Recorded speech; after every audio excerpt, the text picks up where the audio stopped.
Allure, this is King Black, and this is what playing the Mega Millions lottery taught me. Short answer, not worth it. But in all seriousness, the longer I think about it, I question myself why. Now, back when the Mega Millions was over whatever it was, $1 billion, I was part of an office pool, and we did it for about, I don't know, 3 to 4 weeks. And I must have put in at least a total of, I don't know, $50 in there, right? Everybody was putting in, a few dollars here and there.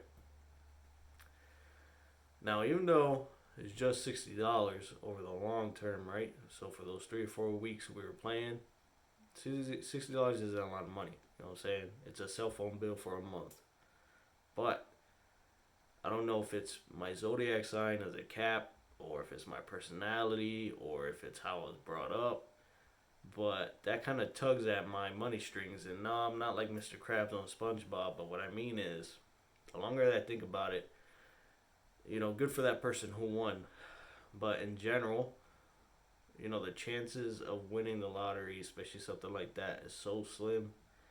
I'm like, in my particular life, I would have been better off investing that $60, through my Betterment account, or I don't know, something else like that. Not in the CD, not in anything like that, or heck, even buy like 2 ounces of silver, 2 to 3 ounces of silver for that kind of money, and just let it sit, especially with the way inflation is going right now. Because right now, that $60 went to, contribute to that pool, and then went to taxes, right? Because you already know whoever won, they already taxed the heck out of that. Now, my money and time are two things that I don't like to waste. And, I let somebody convince me to join the pool, and yeah, you got to be in it to win it. And, it's just a fun thing to do because I could have easily, spent that money elsewhere doing something else, right? But it's just how my money grabbing mind works. I see it as a lost opportunity. I see that as $60 I'm never going to see again. Like, I might as well have just burnt the money. You know what I mean? Because I didn't use that money wisely, maturely. And I'm sorry if y'all play the lottery. I'm not calling y'all dumb or irresponsible. I mean, if you hit, that will be a nice come up.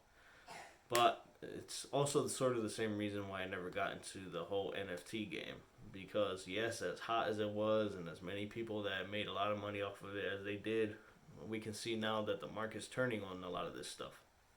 Crypto's going down, NFTs are going bust. They're a bunch of pumping up schemes, A majority of them, not all of them, but a majority of them are just fads. And it might not be the most exciting option, but I feel like my money is safer in the stuff that I already know, the diversifications that I already know. Maybe some new ones that I'm starting to explore, like, investing in real estate and things like that, or investing in, you know, wine with VINT, stuff like that, to diversify my money and just let things compound, have that compound interest. Because the way I look at it is that $60 that I spend that pool, I'm still young. I'm about, I would say, 30 years away from retirement. So in those 30 years, that $60 I contributed to the pool, had I put it in something like my Betterment account or another investment, by the time I reach 30 years down the road, I'm hoping that $60 has grown to a couple thousand. You know what I mean? Especially if I don't touch it. I'm a long-term investor, so that means I put money in there and I try my hardest not to look at the market every week because I'm gonna drive myself insane. Sometimes I can't help it. I look, but at the same time, I don't stress. I don't sell. I'm just like, listen, I'm gonna let it ride because I'm in it for the long haul. When you got 15, 20 years to play with, inflation ain't gonna worry me. A recession ain't gonna worry me at this particular moment. And it's not like I was contributing thousands of dollars per month at the height of the stock market anyway. So right now I'm just doing the what's that, cost averaging. I'm buying the dip at the same level that I was buying at the top, at the same level I bought a couple years ago. Just keeping it steady now. In a kind of sadistic kind of way, I'm sort of hoping the stock market goes down a little bit more because, like I said, every 2 weeks and every month in different accounts, I'm investing. So the lower it goes, I'm buying into the dip. And then if it happens to go back up in a year, then I'm making money. But right now, it's kind of like I'm losing money because I'm buying into the dip. And if it continues to go lower, yeah, I'm kind of losing. But then I'm also contributing even more and even more and even more over time. And then if it stays down long enough, and I buy consistently at that bottom, whenever it starts to creep back up, now I'm back in the green. It might take a couple years to get there, but hey, the tortoise wins the race, right? So, and in the meantime, I'm not increasing my contributions. I'm just letting it ride, doing what I always do, and then using any extra money that I have or any overtime or anything like that and invest it into paying off my high interest debt, my revolving debt, my credit cards, maybe put an extra $50, $80 on my car payment. You know what I'm saying? The faster I get those things off, more money that comes into my pocket overall per month because I'm not paying the car notes anymore. And even then, the longer you pay into that car loan, more of a chance things are going to happen. And not only are you making a car payment, but now you got to pay the mechanic as well because something broke. So, I don't know what to tell you, man. When I played in the Mega Millions, which in that case should have been the Mega Billion, I now regret it if I went back in time. But at the same time, everybody's going to say, yeah, but you wouldn't have, you would definitely have regretted it had you not played in that pool and your whole pool hit. Yeah, that's true too. Life is 50-50. You could win, you could not win. It's a bunch of luck. But at the same time, I like to think of myself as very conservative when it comes to certain investments. I'm not super conservative like in terms of keeping my stuff in bonds or things like that. I am diversified in different things. It's just I am very risk conscious. You know what I mean? It's what stopped me, unfortunately, from investing into Bitcoin when that thing was only a couple $100s per Bitcoin. I don't remember if any of y'all remember that time. But I remember during that time frame, there was all the freakouts about regulations might be coming down and blah, blah, blah. So I was like, you know what? Nah, I need my money for, my undergrad, or I need my money for this or that. Spent it on frivolous things. But now, do I regret it? Had I invested $3,000 in there, that $3,000 would have multiplied exponentially right and by now if I just bought and held. But right now, for me, especially seeing the swings that it has, I feel like it's too late for like Bitcoin or things like that for me. So I'm good where I'm at. But what do you think? What's your strategy?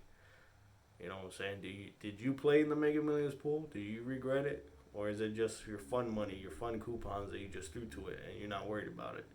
Because to me, to this day, and it's already been a minute since it's happened, it still bothers me. It still irks me. Still wish I could go back in time, get that money back, and slip it in somewhere else. You know what I mean? This has been a minute since I bought silver too. I'm waiting for that to go back down to like under $18 an ounce. But no rush. In the meantime, I'm using that money to pay down my high interest debt so I can get clear of that. I already got another card paid off. So far I just got my Discover card, and I got my PayPal balance in Bank of America I got to worry about. So 3 things left. And then I'm hoping that I take care of the Bank of America first because that 0% intro rate is coming up pretty quick in 2023. So I need to start making moves to lower down that balance and completely pay that off before I get hit with interest. But I'll talk about all that stuff in a different video. What's the advantages to 0% intro, but at the same time, what are the pitfalls of cards like that, man? They dangle that carrot in front of you, and then you spend all this money, and then you carry a balance. But anyways, ADR, this is King Black.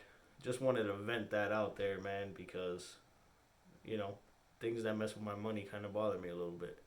And I feel like I made a dumb mistake, even if I worked overtime to cover that. It was just disposable in a way because I could have chosen not to do the overtime. But at the same time, I feel like for me, the type of person that I am, instead of buying Starbucks, right, I would rather go ahead and go to 7-Eleven and buy an iced coffee for $1. But that's just me. $1 versus five and some change, depending on what kind of options you put in the Starbucks.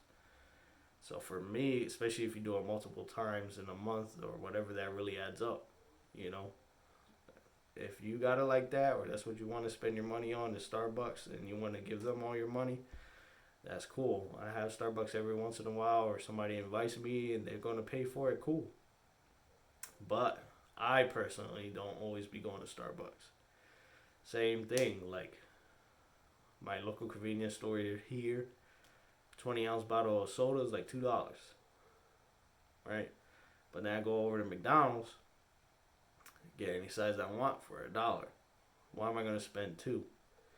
The same amount of time it took me to go to a convenience store to pick that up, I could possibly go ahead and go to a McDonald's drive-thru and get it, or go to a 7-Eleven, get that big gulp. You know what I mean? It's all about saving money at the end of the day, because the money we earn today is worth even less tomorrow. So I'm trying to make mine grow, trying to multiply, try to make my money fruitful, and may it multiply around my bank account. ADR, King Black.